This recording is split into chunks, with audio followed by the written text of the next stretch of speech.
Yun, so magandang hapon mga paps.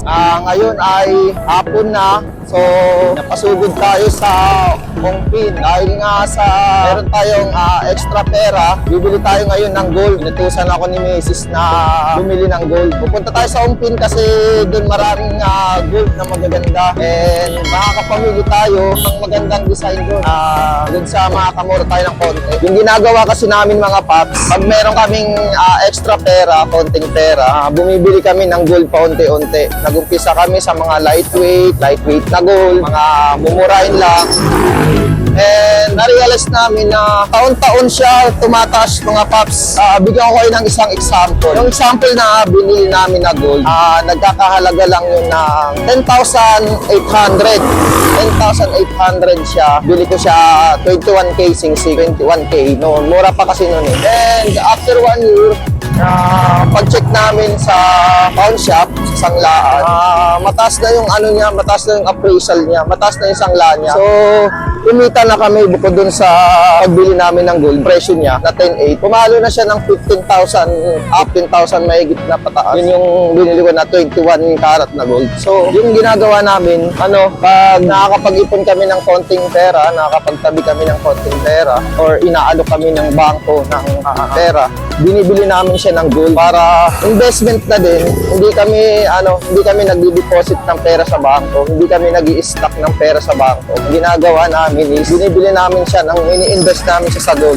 Kasi yung gold, andyan lang yan eh, hindi siya, never pa siyang bumaba. Pansin nyo mga pop, never pang bumaba yung halaga ng gold. Kaya yung binili namin na gold, tumataas yung presyo. Every year tumataas yung presyo. So ngayon magkano na yung presyo ng gold ngayon. So yun lang mga pops. Kaya ngayong nagkaroon ako ng extra pera, bibili tayo ng bracelet na gold. So mamimili tayo doon kung anong karat and anong design ang bibilin natin. So ang preferred ko ngayon mga paps na bilhin ay syempre bracelet. Bracelet ang bibilin ko kasi may singsing na ako, may kwintas na ako. So bracelet na lang ang bibilin ko. So shout out kay Mrs. dahil pinayagan niya akong bumili ng gold. Sabi niya, investment naman eh. Wala namang masama, di ba? Wag lang natin gagastusin yung mga pera natin sa mga walang kwentang bagay. Like bibili, uutang ka, tapos bibili ka ng mga gadget na like cellphone. Okay, kailangan naman natin ng cellphone. Pero wag na, hanggat may ginagamit pa tayong cellphone, wag tayong bibili ng cellphone para lang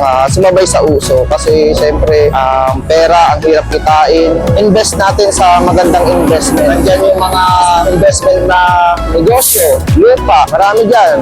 Gold yun.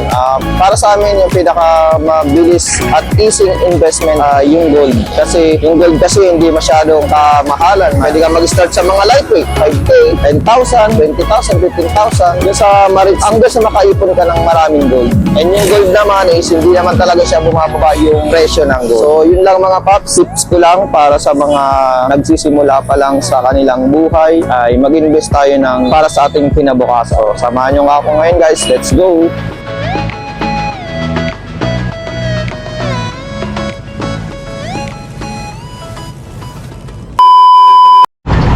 Yun mga paps, nandito na tayo sa Quiapo.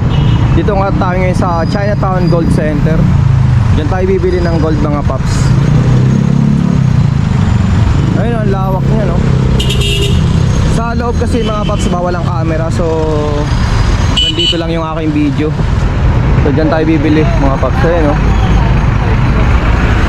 A few moments later.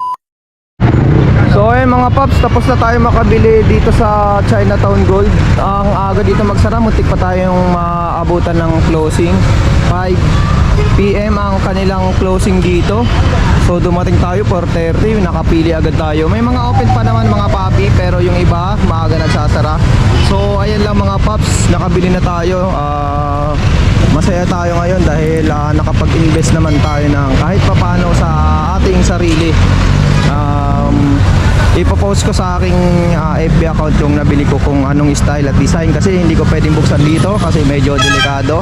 Umabot ng 77,000 yung nabili kong gold. So maraming salamat. Please follow my Facebook and YouTube channel.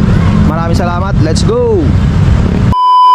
Yun, so mga paps, nakabili na tayo ng ating bracelet. Sa Ungpin, Chinatown Gold Center. So, panibagong investment na naman ito mga paps. Let's go. Thank you, Lord.